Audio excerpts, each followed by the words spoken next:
আজকাল বিয়ে মানে সেই লেভেলের ব্যাপার। শাড়ি থেকে শুরু করে সুতার রং পর্যন্ত 1000 বার বুঝে নিয়ে সিলেক্ট করা হয়। বিয়ের এইসব ব্যাপার নিয়ে যখন হবু বউ তার অসহায় বোকা হালাল জামাইকে হবু হালাল জামাইকে ফোন করে, তখন প্রুং প্রুং প্রুং প্রুং। হ্যালো জান, কি করো? কি করব, গত 2 বছর ধরে ফেসবুক করি, আর কি করব, ফেসবুকই করতেছি। আচ্ছা শোনো না, বিয়ের ফটোগ্রাফার নিয়ে কিছু করলা? বিয়ের তো আর বেশি দিন বাকি নাই। এইটা নিয়ে কি করার আবার? তোমার বলছি না টেনশন নিও না। ওই যে মোকলেস আছে না, মোকলেস কিছুদিন আগে ক্যামেরা কিনছে, ফেসবুকে ফ্যান পেজও খুলছে, 3000 লাইক আসছে মনে হয়। ওরেই বলবো না, তুইলা দিবে। আই কিসের মোকলেস? তোমাকে কতদিন ধরে বলতেছি প্রিটোরেজাকে বুক করো, বুঝলাম না, কথা শুনো না কেন তুমি? আরে বাবা, যেই কাজ 1 প্লেট বিরিয়ানি দিয়ে হয়ে যায় ওইটা করে আবার 50-60 হাজার টাকা খরচ করতে হবে কেন? বুঝলাম না, এটা কি কইলা? দূর, বিয়ের মধ্যে এরকম কইরো না তো।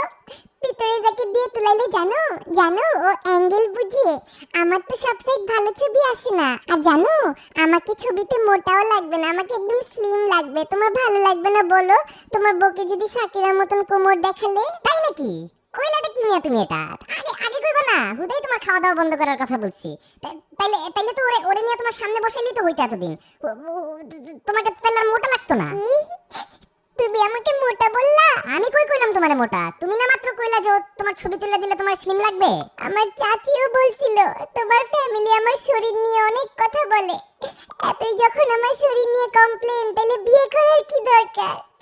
ছেড়ে দাও আমাকে, ছেড়ে দাও। এইটা আবার কোন চাচি তোমার?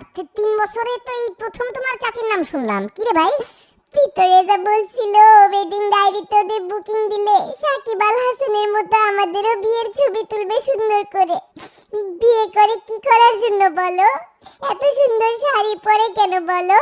ছবি তোলার জন্যই তো।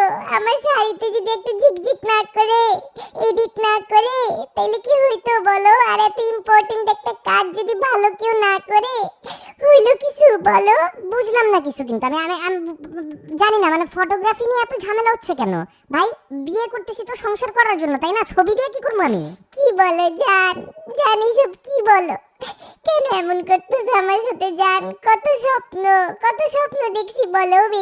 ওয়েডিং ফটোগ্রাফি হবে, প্রি ওয়েডিং ফটোগ্রাফি হবে, পোস্ট ওয়েডিং ফটোগ্রাফি হবে। আজকাল তো সবাই করে জান, কেন এমন করতেছো? কাঁদতেছো কেন ভাই? ভাইরে, এক কাজ করো, শোনো, আমি একটা ভালো কথা বলি। যেই ফটোগ্রাফার মন চায় সেটারই নাও, হ্যাঁ? 1 বছরের জন্য বুকিং দিয়ে দাও। ওই শুধু বিয়ের দিন হলুদের দিন দিও না।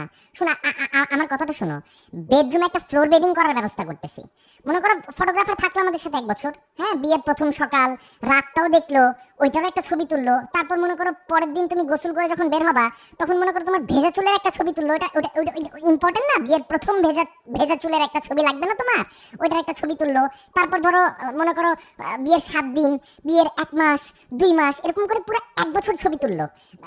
ব্যাপারটা একটা লাগবে না? ছবি তো লাগবে, ছবি তো অনেক ইম্পর্টেন্ট। এক কাজ করো, বরং তুমি প্রিটোরেজার সাথেই থাকো, বুঝছো? আর আমি একটু দেখি, আমাকে একটু ভাবতে দাও। কি বললে এটা? ছোট লোক কথাকার, শালার পুত, রাখ ফোন।